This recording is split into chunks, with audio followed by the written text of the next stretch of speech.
Ever pondered about your energy consumption habits or how much you know about thermal energy storage? It's a topic that's increasingly relevant in our energy-conscious world. Consider this. In a typical northern Illinois home, the majority of energy consumption is for heating during winter.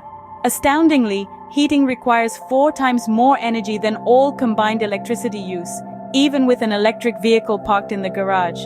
And while electricity is largely generated from burning fossil fuels and nuclear fission, home heating primarily relies on natural gas, boasting an efficiency of over 90%. Now, imagine developing and installing an experimental system that uses solar collectors to absorb solar heat.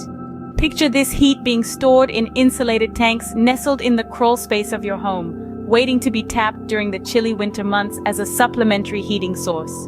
It's a system that could potentially offer a feasible option for thermal energy storage, even in regions as far north as Illinois.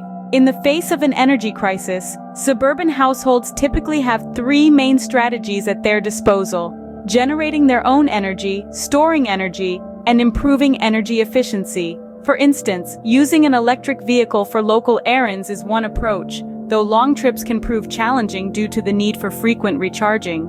While this may not be the most efficient strategy, it could help reduce costs considering the current prices of gasoline and electricity.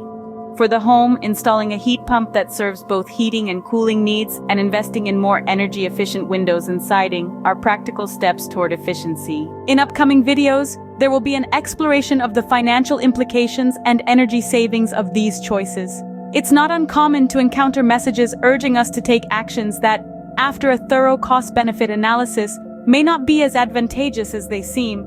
By examining these costs and benefits against potential future trends, it could become clear that the recommended actions might not be in our best interest after all. So, if this video piqued your interest, don't hesitate to show your support with a thumbs up and subscribe for more insightful content. Your support means a lot, so thank you.